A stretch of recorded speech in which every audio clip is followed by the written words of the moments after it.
घटना अशी आहे की मागच्या आठवड्यात एअर इंडियाचं विमान अपघात होता वाचलं हे आपल्या सगळ्यांना माहिती आहे. विमान टर्ब्युलन्समध्ये अडकलं.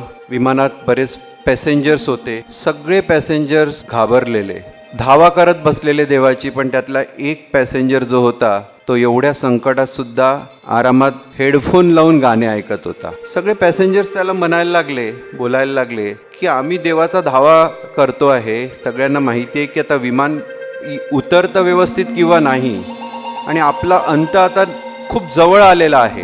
मग तू काय एवढा निश्चिंत आहे? तू का गाणे ऐकत बसलेला आहे? तरी तो गाणे ऐकत बसलेला, आपल्याच धुंदीत एवढ्या संकटात सुद्धा मजा करत बसलेला. विमान टर्ब्युलन्समधून खाली येतं आणि धावपट्टीवर थोडंसं धक्काबुक्कीत उतरतं आणि सगळ्यांचे प्राण वाचतायत. तिथे माझ्यासारखा एखादा व्यक्ती पॅसेंजरमध्ये असणार असतं, त्याचं तो कुतूहल आहे ते काही त्याला सोडत नसतं. त्याला विचारतो, अरे बाबा आता तरी सांग, आता तर आपण सगळेजण वाचलो. तर तो म्हणतो की हे जे विमान चालवणारा जो पायलट आहे तो माझा खास मित्र आहे आणि त्या मित्रावर मला पूर्ण ट्रस्ट आहे, त्या मित्रावर मला पूर्ण भरोसा आहे, विश्वास आहे. आणि हे मला माहिती होतं की आपल्याला काहीच होणार नाही, ते विमान व्यवस्थित उतरणार. आरोग्य मित्र हा असाच विषय.